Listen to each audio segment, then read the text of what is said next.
Bismillah,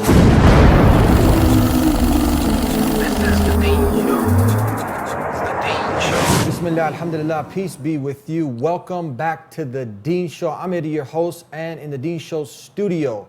For those gamers out there who love playing Grand Theft Auto, my next guest was on the soundtrack that in the first week sold 6 million records, and he was with the likes of Russell Simmons, was hooked up with the Def Jam, was around many famous celebrities, rappers, worked with Nike, and the brother today is helping in his community, doing so many good things, helping people stay away from trouble. So we're gonna go ahead and dig a little bit into his life and his experiences so we can all benefit with my next guest, Quadir Lateef, here on the Dean Show. We'll be right back. This is the Dean Show.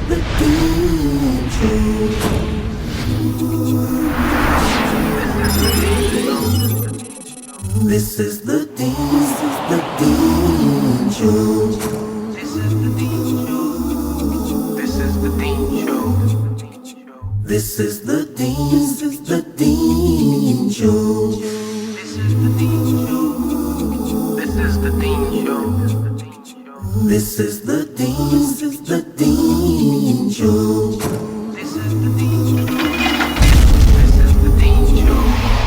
Back here on the Dean Show, special guest in the Dean Show studio. How you doing, my brother? Alhamdulillah. You play for the Chicago Bears? No. Huh? No. You play football? No, I played basketball in college. Basketball? Yeah. Were you weren't in the NFL? No. Some people might think, man, this brother's a running back. Yeah, I hear it not a runner. Defensive line, back, yeah. defensive. I hear it all the time. Alhamdulillah. So 6 million records, Yeah. or 6 million sold in the first week. Yeah. Russell Simmons, people know Russell Simmons.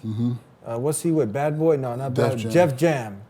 Jam Master Jay. Yeah. All of these rappers, people idolizing them. And you were stuck in that rut for a little bit, but you got out. Yeah, alhamdulillah. So tell us a little bit about this. Tell us a little about your bio and, this 6 million sold Grand Theft Auto. Well, Quadir Lateef, I went to Howard University to play basketball on a scholarship, and I performed poetry, and we did an event for Russell Simmons, and I performed last, and at the end, Russell Simmons sent his contact, and they came to me and said, we want to work with you, and this, they said, they gave me many, compliments, and a couple weeks later, they invited me to perform at Jam Master Jay's memorial at a private event in Jamaica, Queens.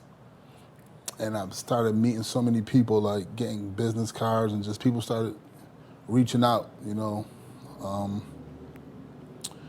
And the dunya started opening up to you, huh? It started opening up, yeah. Oh. Yeah, it started opening up. Started doing a lot, started traveling a lot.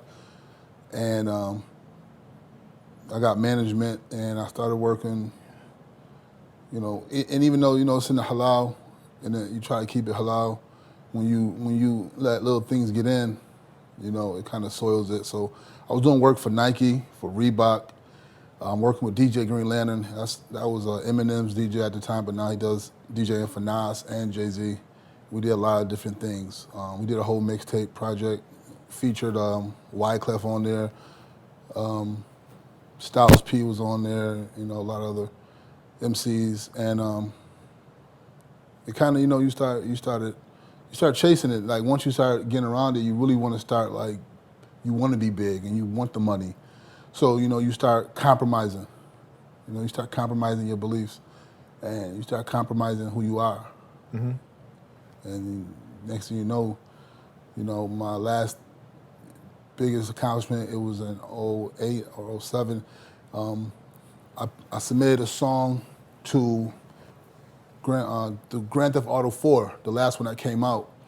And it was on a video game, but they had a special soundtrack. And there was so many artists on the video game, hundreds, that they only could pick 17 artists. So it's gonna be mainly signed artists. But they picked 4 rappers, and it was Nas, which was signed, Mobb Deep, Busta Rhymes, and they picked me. And they picked my song to go on the soundtrack, and they sold it with a video game, and it sold, 6 million in the first week. It broke records on how many albums. So people started talking about the song, and the song started being on the internet, and people, on websites, and just, it really started blowing up. But at that same time, I was getting really, for some reason, I could never just be comfortable in it. I could never, my wife, my kids, I'm looking at them, they're always reminders, but you put yourself in these situations, and these situations in the club, people smoking, drinking, wilding, and after a while, you almost get yourself caught up. So, alhamdulillah, man, Allah gave me the insight and the courage to, to just put everything down, to just, focus and really make a comeback. So you had the opportunity to decide and go deeper, but what you started to reflect, you saw this Grand Theft Auto is not sending a positive message. The song wasn't a positive song. It wasn't a horrible song, but it wasn't it was that gray, and you waver, and if I pursued it, then they will want more music like that. That would be my first introduction to the world. Would be, a song about guns or whatever. Yeah. And I didn't want that. We're being tested in this life, and everyone has to sacrifice. And if we sacrifice in this life for the Creator, we get the reward in the next life. So inshallah, Allah accepts it that you sacrificed. You didn't sell out, because people sell out. Yeah.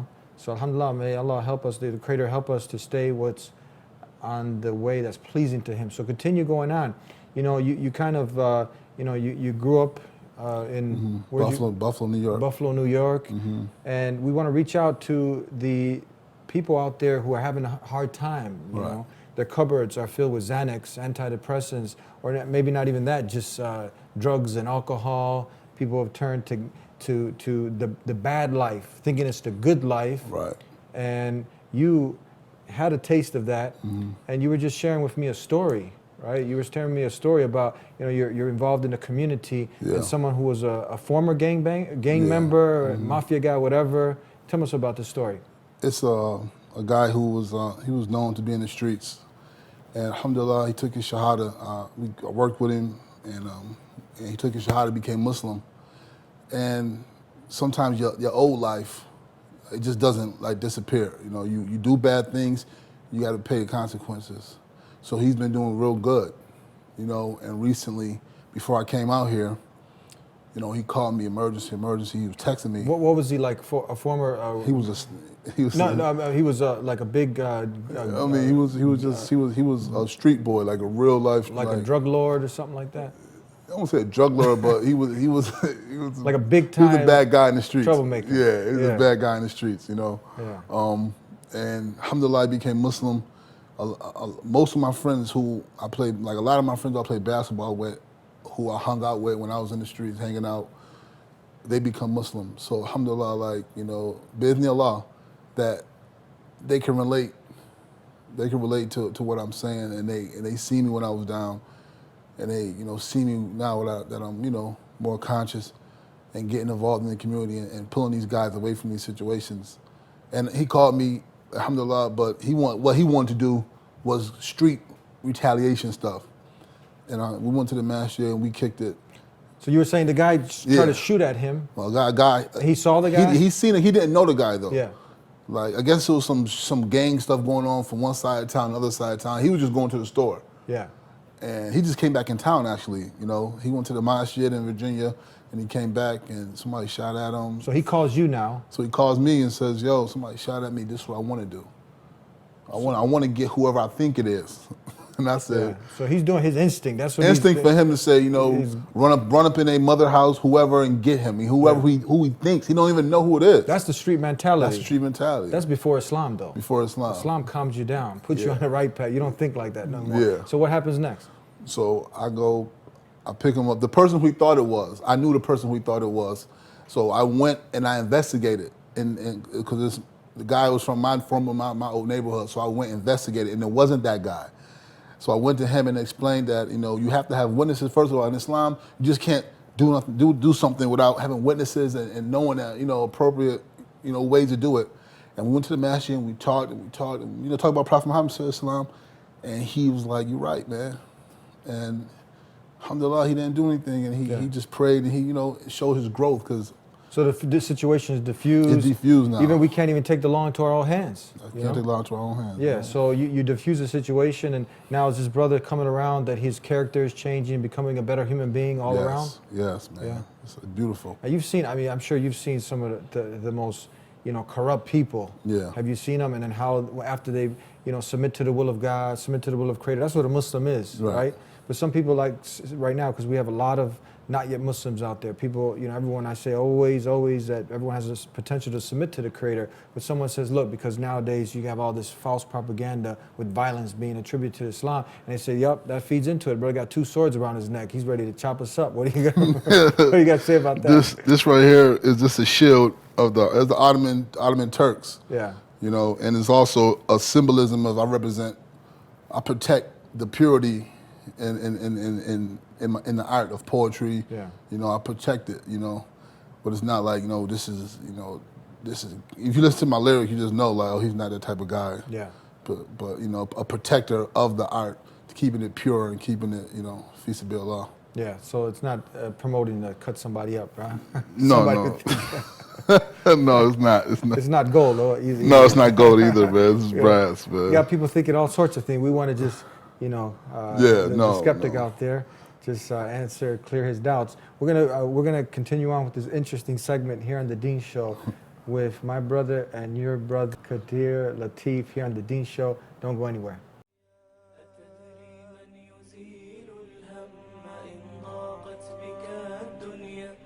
Is your boss driving you crazy?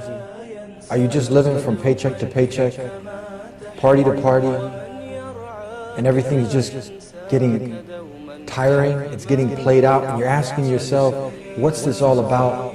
What's the purpose? Many people don't reflect on why am I here? You're born to die, and then what do you got in between? It's a big drama. Some days are good, some days are bad. Some days you're sick, some days you're sad. We might not make it to 85 years old. We might not make it till tomorrow. And this is something that we need to think about. The lights will go on after the party, and the party will end. And you will be alone, and you will have to be accountable for everything you've done. Life is not all about just chasing that man or woman or that good time. It's not all about the baseball game and the basketball game and chasing a position and getting a lot of wealth and money. There's more to this life, and it's up to you to be sincere enough within yourself and to want to know more. What's the purpose? What's it all about? Life.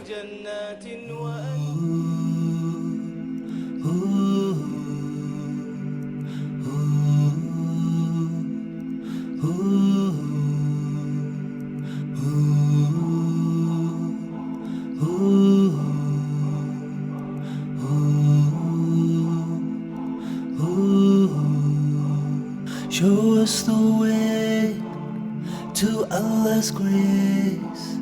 This is the Back here on the Dean Show, and we're talking to Brother Lateef. Tell us now, if, you know, for the person who, like, they love turning into the Dean Show because, you know, we talk about real issues. We try to connect with the people who are living in a culture that is cool to be bad. Exactly. Right? And it's cool to be out there in the nightclubs, you know, taking advantage of the women flaunting it for the men and getting taken advantage of. So you're also out there now, someone who's trying to help invite people to goodness, that good organic way of living, a good wholesome life that's pleasing to the Creator, because we know that, you know, at the end we're gonna die, and all this stuff is just a false mirage that people are chasing. So what do you, when someone is out there, you know, they're like, you know what, I don't want to talk about religion, you know, all religions are man-made. How can someone be sure that, look, Islam is a way of life that's from the Creator? It's not just like every other man-made religion. Right. If you believe in not believing in God, you still believe in something. And this is the concept people don't understand. If I say I believe in God, you say, okay, I don't believe in God, you still believe. So you have the understanding of belief, but then some people look at, you know, science and say, well, you know, science, everything was created through science. But even Allah God created science. If you look in the Quran, Allah talks about the clouds, and meteorologists, 20 years ago, just start, discovering that when the clouds get a certain size, 25, 30 feet, they shoot out hail. Hail forms. They layer, and then hail drops. In the Quran, it talks about, Allah said, I've put mountains in the sky, and they hit, and the hail comes and hits who he pleases, who he wills. So meteorology they study that and study Quran and say, how did the Quran know that? It talks about the moon, how Allah used he compares it to a palm leaf, because the palm leaf was wet and it dries out. And he said a dried palm leaf. And he said this is the moon, but the scientists say the moon used to have water in it, and it dried out. How is this discovered? How do the two seas meet together, the clean and the pure and the salt, and they never transgress? Well, Jacques Cousteau found this out. How 1,400 years ago, Prophet Muhammad, peace upon him, wasn't a scientist, And also look at the nature. Look at the nature of Islam, the brotherhood in Islam. It's something it's a special bond where I know guys who went to jail. One guy went to jail. Another guy was in the street, took his shahada, a friend of mine. He came to the masjid. We praying together. We've been praying for like the last couple months. The guy gets out of jail and sees this guy. Now this guy took like some dope, like robbed him for some drugs in their time in the streets, in the dunya. They seen each other, they hugged and cried and loved each other because they both. So they hated each other back in the days of ignorance. Yeah. They both became ones who submitted to the will of the Creator, Muslims, and now they got this love between them. Now they love each other. Yeah. And this is all coming from Islam. How Islam, you can't like have a kufi on and say, okay, I'm gonna be Muslim, you Muslim, I know you Muslim, and I'm gonna shoot at you, we're gonna be whatever, You see this sometimes in my community, you see people who say, most of these guys killing each other, they say they're Christian. That's their understanding. But there's nothing to stop them to say, okay, I'm gonna kill you, you gonna kill me. It's just like, I think the example of Jesus, alayhi salam, has been kind of like smothered out a little bit, the true example. So Allah says, I've sent this Quran, not as a new religion, but as a preservation and a confirmation of what I once sent. When you look in the Quran, you find everything about Jesus. You find Muslims doing everything Jesus do. We greet, peace be upon you. May God's peace and blessings be upon you. This is how Jesus greeted, may peace be upon him. When we pray, we prostrate to the floor. This is how Jesus, Abraham, Moses prostrated to the floor. They washed their hands, feet, and their face. This is what Jesus, Moses, and Abraham did. We don't eat pork. And then let's talk a moment about pork, ham, bacon, pepperoni. These are some of the things that the scripture tells us we should not eat. We don't drink alcohol. The first miracle of Jesus was turning water into wine. This is according to the Bible. But the first miracle in Islam was Jesus speaking from the cradle. And if you look at the story of the wine, turning water into wine, you look at a contradiction because the master of the ceremony, according to the Bible, said, why have you brought us the good wine after we have been well drank? The scholars say he made about 450 gallons of wine. That's what Jesus made. The MC of the ceremony said, why have you brought us this good wine after we have been well drank? The sin in the Bible is to be drunk. So after you've been well drank, meaning you drink the good wine, then you drink the bad wine. That was the tradition. And after that tradition, according to the tradition, they drank the good wine, the bad wine. Then Jesus made 450 more gallons for a group of 300 to 350 amount of people. Then they'll be getting drunk. But you find these consistencies of alcohol. You find mentions of incest, that the prophets did incest. You find mentions of drunkenness. You find a drug mentioned in the Bible. It's called mandrake. A mandrake, also known as the devil's root. It was used medically for anesthesia. But it was on the black market, it was used as a date rape drug, like an ecstasy. So you find two stories in the Bible of mention in the Songs of Solomon that someone is taking the mandrake. According to love, I love my love, the mandrakes are fresh. Meaning, I love you, we're gonna take this mandrake, it has nothing to do with medical, but you find the Roman or European culture twinkled all through the Bible with a lot of incest, with drunkenness. But in Islam, Allah clears all the prophets of those things. So Islam is just bringing you back to the pure that man has corrupted in the Bible and other.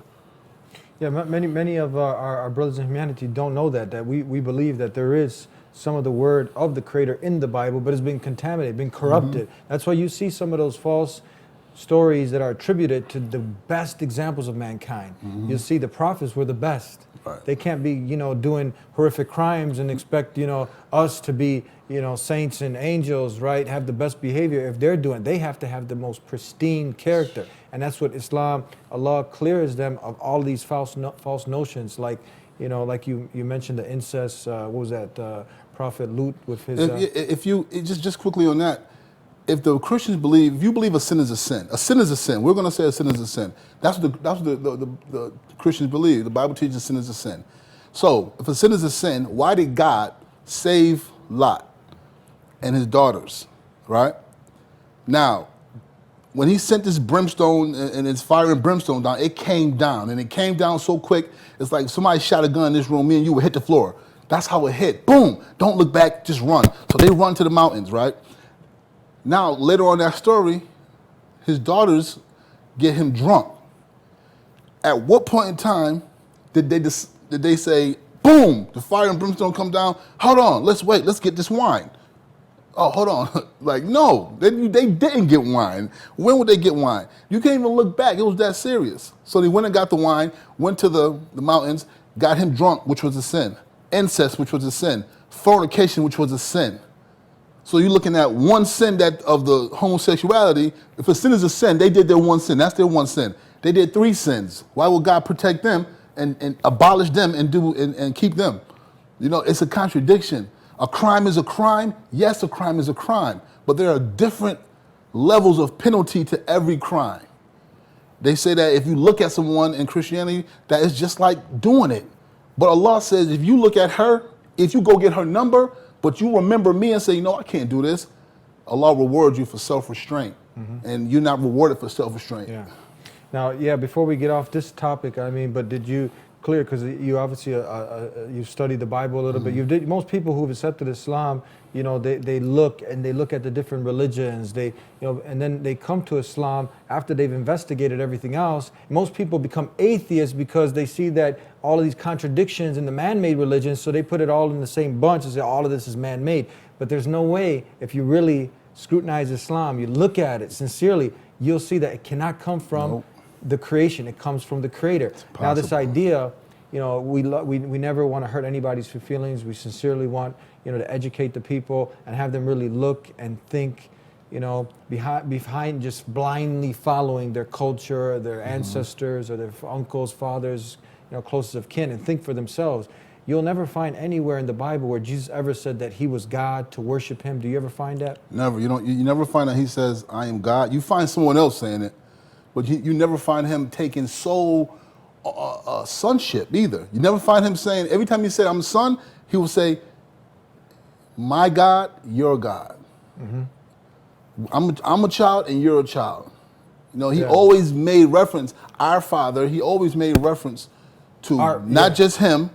Never did he take sole ownership of I'm just the son. No, he said we are all sons. Yeah. We are all children. Yeah, so that's a son of God was someone who was pious, righteous, close to That's God. it. If you really look, if the African Americans look back at their history, if you can go, you ever watch the Roots? Kunta Kinte. He was Muslim. He was one who submitted to the will of God, isn't it? It was the majority of Africa. They were Muslim. Any African American who goes back deep to his roots. The richest man that ever graced the crust of this earth, according to today's discovery, was Mansa Khan Musa, who made Hajj and who went to Egypt and gave so much gold away that he changed the economy for 20 years. This is Mansa Khan Musa, the king of Mali, in the 13th century. You're talking about look at Africans and look at the Timbuktu and the first universities were built around 3 masjids. So this is something that shows you that before we came here, we weren't. But the Bible has certain passages that say if you're a slave and you're a Christian slave, work even harder for your master. So who did that benefit? They had to take Islam from us, and they had to force us to accept the doctrine that enslaved us. I heard, we got to go to break, but I heard, this is historically true, where, the African Americans were given the Bible, and then they gave the African Americans the Bible, and then took their land? Took the land, they gave them the Bible, and it made them submissive. But the same person giving you heaven will never give you hell. The same person giving you hell will never give you heaven. So if I hate you and I'm gonna rape your mother and rape your babies and rape your husband, raping the man raping the man, and if they're gonna do all that, they're gonna say, hey, I love you, buddy. Here, find Jesus. Yeah. No, that's not how it works. Yeah. And as Muslims, we love Jesus. No Muslim is a Muslim unless you believe in Jesus. But like the brother just said, and many Christian scholars who have accepted Islam, nowhere that Jesus ever claimed that he was God, a literal son of God, but he worshiped God. He was a Muslim, one who submits to the will of God. We'll be right back with more here on The Dean Show. This is my family. Eddie has always been stubborn. He started having his problems, gang activity, fights. One night, policeman called me, said, you Eddie's father, come on, get him from the station. He's locked up. One fight here, another fight there. His physical being was great for his ego, but it left him empty. I'm running here, running there. From the outside, people looking in said, hey, this is the man. Everybody knew Eddie. At any given moment, he could have 7 to 8 women that are running around the club looking for him. He did things that he pushed himself to the ethical extremes that he could. I have to get out of this totally. Right near the end, there was just a void. It was a constant struggle. His inner soul was broken at that moment. There was that emptiness in his eyes. It was a bigger emptiness that I think I've ever really seen in his eyes.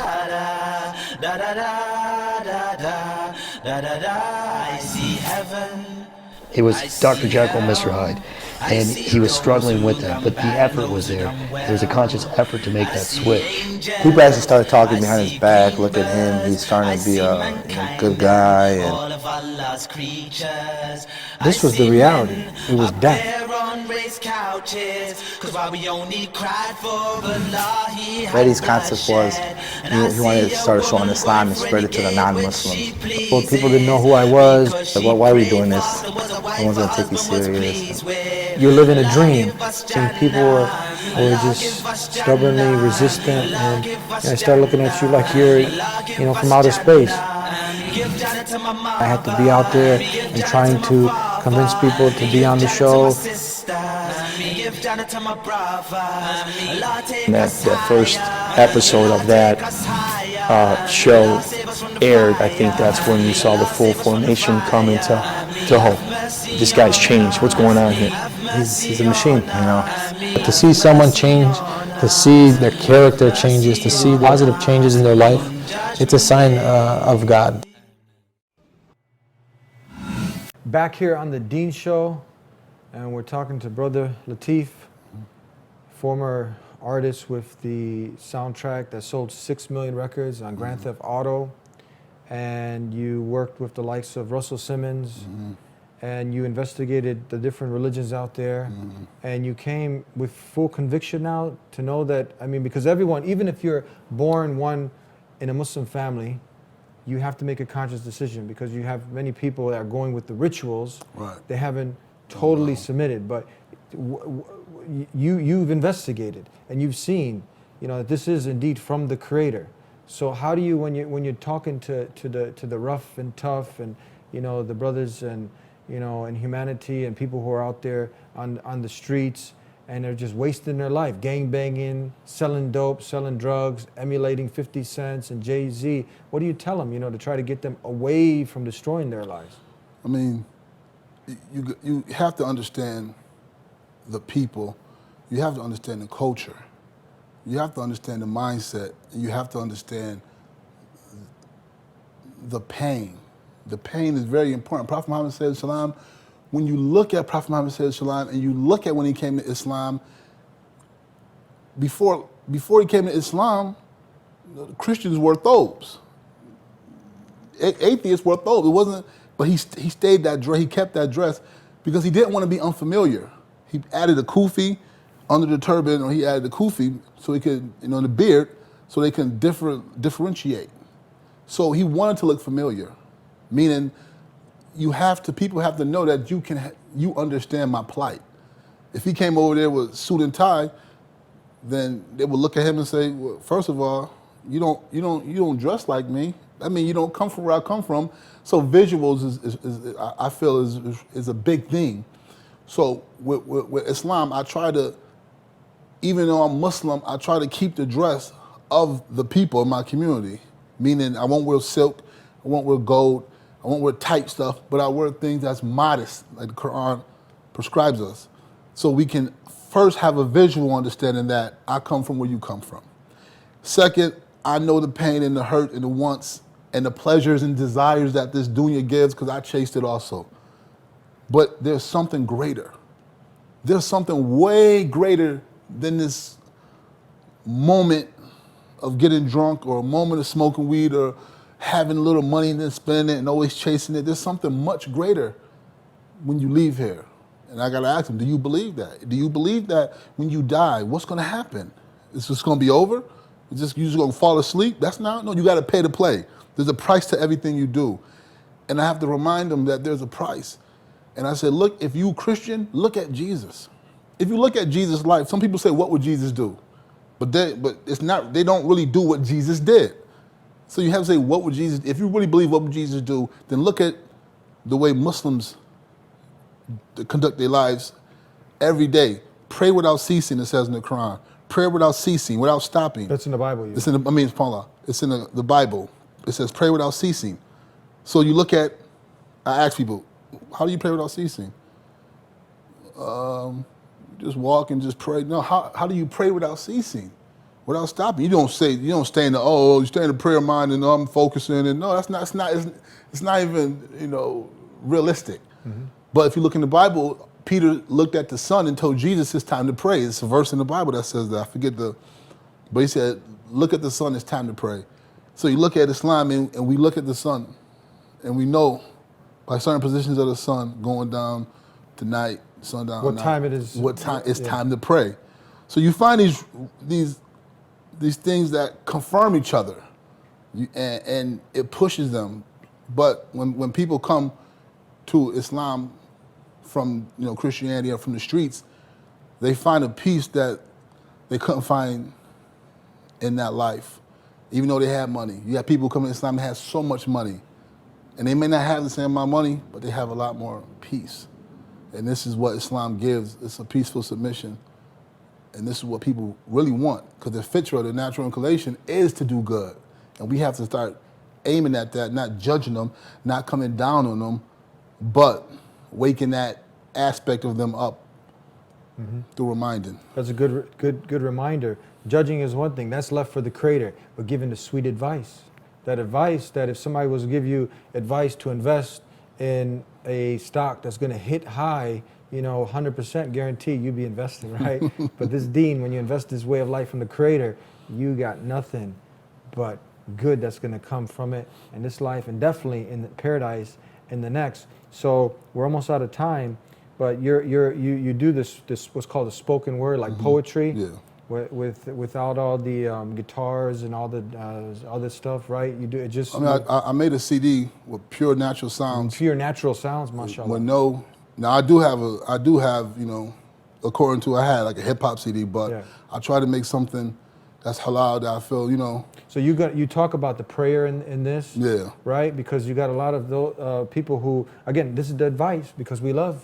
If you don't love for your brother, love for your brother what you love for yourself, you're not truly believing. So we love for our brothers to connect with the Creator, to the ones who haven't accepted this beautiful way of life, the way of life that Jesus lived, Abraham lived, because Abraham was not a Jew or Christian. He was one who submitted to the will of God. That's a Muslim, right? Jesus was a Muslim. All the prophets were Muslim. They submitted to not Jesus or to human beings. They submitted to God, to the Maker.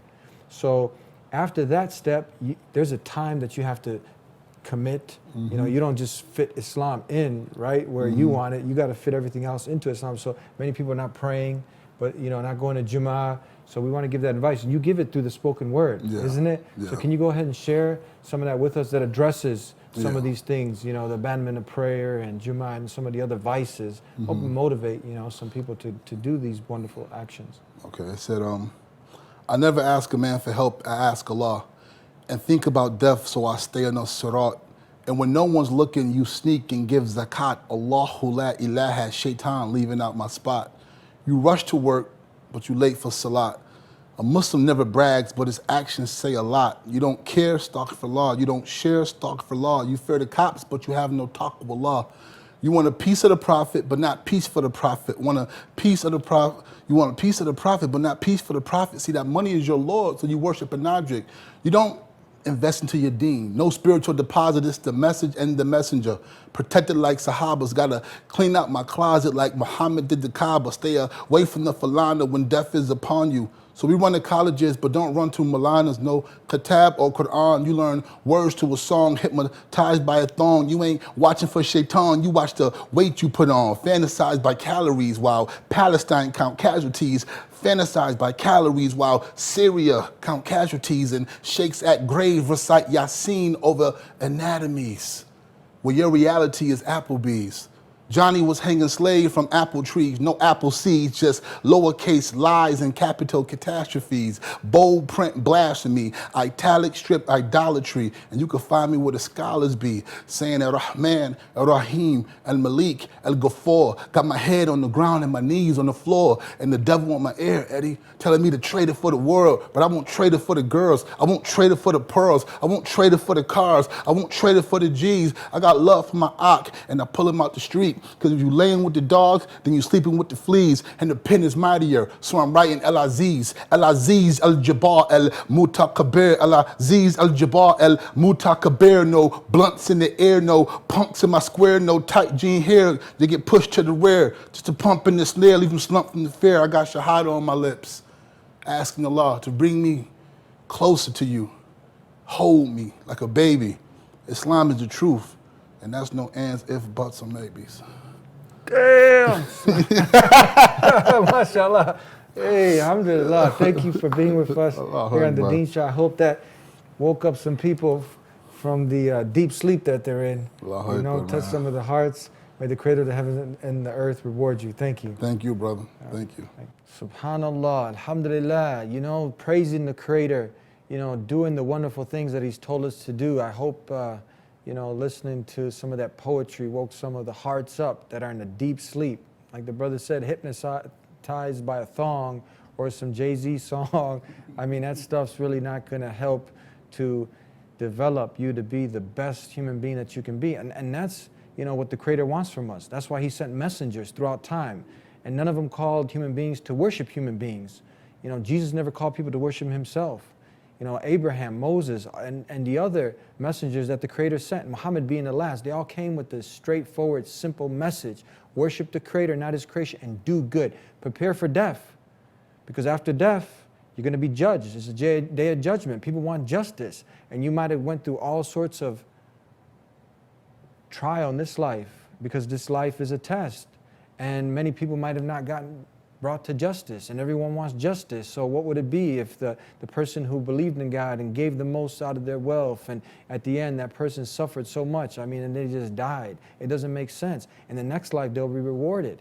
Or the criminals that just did all sorts of scandalous things, ripped off everybody and their mother, and killed everybody, and pillaged and raped. At the end, it doesn't make sense that person just dies and that's it. It's finished. The Hitlers of the world, for example. But that's why the Day of Judgment, it just makes sense. It makes sense. And that is what all the messengers of God brought and taught. They gave the good news that if you do good, suppress your desires, work for the hereafter, be in this life as a traveler, but be the best that you can be. Whatever career you chase, be the best. But be a best, and don't forget the test that we're living. And then prepare, for that Day of Judgment. And they also gave the warning about the hellfire. This is a reality. It's a reality. So I hope that you got to benefit. Continue to tune in every week here to the Deen Show, where we have a new show for you. You can call us at 1-800-662-ISLAM. We'll see you next time. Start right now. Just one thing I forgot. You know, if you're in that situation where, you know, we mentioned Xanax and antidepressants, and you're hitting the bottle, and you know what, you've just been used and abused by all these men, and the men, you know, taking advantage of the women, you just don't have peace. Start right now. You know, shed a tear for your Creator. Ask the Creator, and He'll facilitate a way. Do that right now before we end. Just say, God, the Creator, my Maker, guide me, guide me, guide me. He'll facilitate a way. We'll see you next time. Until then, peace be unto you.